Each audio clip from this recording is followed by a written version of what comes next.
Miami, Florida, a city of dreams and aspirations. But amidst the allure of the sun-drenched beaches and vibrant nightlife, a dark and sinister tale unfolded, one that would forever stain the history of this bustling metropolis. This is the story of the disappearance of Frank Griga and Krisztina Furton and the men responsible, known as the Sun Gym Gang. Frank and Krisztina reveled in the pleasures that their success afforded them. Exquisite cars, opulent homes, and extravagant parties became their everyday reality. But unbeknownst to them, their desires would ultimately lead them down a treacherous path. In May of 1995, their lives took a chilling turn when Frank and Krisztina vanished without a trace.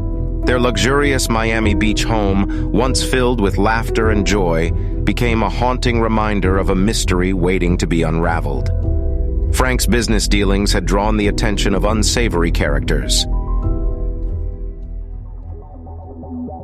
In the mid-1990s, Miami became a hotbed of illegal activities, and at the heart of it all was a man named Daniel Lugo. At Sun Gym, a hardcore bodybuilder joint just north of Miami Lakes, Lugo quickly worked his way up to manager. He recruited a gang of none-too-bright gym rats. Together with his accomplices, Adrian Doorbal and Jorge Delgado, Lugo embarked on a path of violence, manipulation, and unimaginable cruelty. Their modus operandi was simple but brutal: kidnap wealthy individuals, extort their fortunes, and discard them like mere objects. The gang's crimes were marked by a disturbing blend of physical and psychological torture. Their victims endured unimaginable suffering, trapped in a world of fear and despair. The Sun Gym Gang would stop at nothing to achieve their twisted goals. The Sun Gym Gang's first victim was Mark Schiller. When the gang targeted him, Schiller's Schlotsky's Deli franchise near the airport was failing. But he still had a seven-figure bank account thanks to his nutritional supplements companies. The businessman lived on Old Cutler Road with his wife and two children in a two-story house with a pool.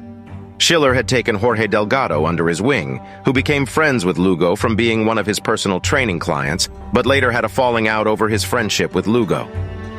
"I never trusted Lugo," Schiller says. "I told Jorge that Lugo would get him in trouble one day. Little did I know the trouble would involve me." Eventually, Delgado persuaded his gym partner to go after his former boss because Schiller had supposedly stolen $300,000 from them in a business deal. It took the gang 6 bumbling tries to abduct Schiller, including one bizarre episode involving ninja costumes. But on the morning of November 14th, 1994, they finally got him outside of Schlotsky's.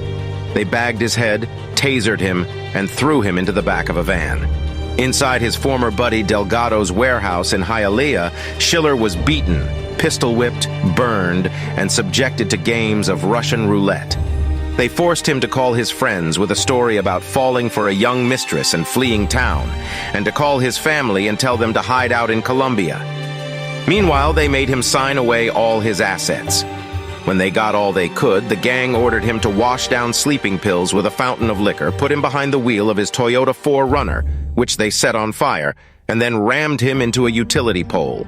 When Schiller staggered out of the flaming car alive, the gang ran him over, twice, with a Camry. Still, he lived. By January of the following year, Lugo moved into Schiller's home that D&J International now owned, a Bahamian company set up by Lugo in the year prior. He went by the alias Tom and told neighbors that Schiller had run into legal trouble and had been deported along with his family. Frank Griga left communist Hungary when he was 21. He built his business from the ground up and was the personification of the American dream. Griga's phone sex hotline business picked up steam in the 90s and ended up making millions. He bought himself a $700,000 waterfront mansion in Golden Beach and a yacht called Foreplay, and began collecting his own exotic toys, like his $200,000 Royal Blue Vector. Those expensive tastes eventually led to his downfall. Adrian Doorbal's girlfriend, who knew Griga through her strip club job, showed him a photo of the businessman with his Lamborghini. That's how the gang found its final mark. On May 27, 1995, after several aborted attempts to snatch Griga, Lugo and Doorbal lured him and Krisztina to Shula's steakhouse under the pretense of a business deal. The restaurant was closed, so the gang brought the couple back to Doorbal's apartment, where Frank and Krisztina spent their final moments in agonizing terror. The gang planned to bring Griga back to the warehouse where they could begin to extort him as they had Schiller. However, they were frustrated in their plan when they accidentally killed the victim early after a fight ensued between Doorbal and Griga. Krisztina was at the apartment talking to Lugo in a separate room. After witnessing her partner murdered, she was injected with Rompun, a horse tranquilizer, by Lugo. The gang attempted to extract information from Furton regarding the codes which would grant entry into Griga's home, whilst continuing to inject her with Rompun. After administering a third dose of tranquilizer, she was dead. Griga's body was concealed in Mark Schiller's stolen couch and Furton's body in a U-Haul clothing box. Both were placed into the back of a van, and Delgado, Lugo, and Doorbal drove to the Hialeah warehouse.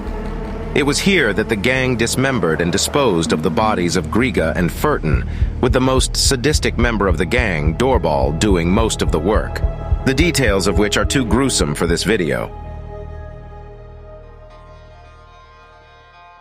After his ordeal while recovering in Colombia, Mark Schiller hired a private investigator to look into his missing finances. When the private investigator initially brought Schiller's case to Miami police, they were skeptical and didn't believe the story, so they only made minor inquiries into the case. At 7:30 a.m. on May 31, 1995, Lloyd Alvarez, a friend of Griga's, spotted Griga's yellow Lamborghini traveling in a convoy between two other cars. He followed the trio of cars and recognized Daniel Lugo in a Mercedes. Captain Al Harper made the connection between the two cases and phoned Schiller's investigator. The next morning, Metro-Dade police served warrants on the houses of Daniel Lugo, Jorge Delgado, and Adrian Doorbal. Lugo had already fled to the Bahamas but was arrested 5 days later in Nassau. Lugo agreed to reveal where the bodies are in return for the police mentioning his cooperation to a jury. He brought police to submerged barrels in southwest Miami, however. The drums did not contain the victims' heads, hands, and feet.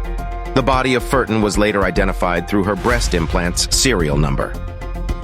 The trial of the Sun Gym gang occurred simultaneously with two juries picked. It was the longest and most expensive criminal trial in the history of Dade County.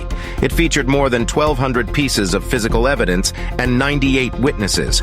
Jorge Delgado was sentenced to 20 years in return for testifying in favor of the state.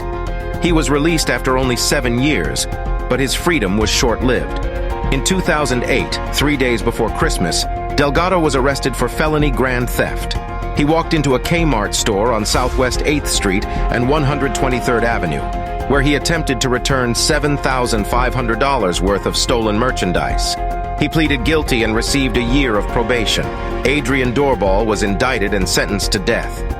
Because of changes to capital punishment laws, Doorbal's death sentence was overturned in 2017. Daniel Lugo was indicted on 46 counts and pleaded guilty to all of the charges of indictment. He remains on death row and has made multiple unsuccessful appeals against his sentence.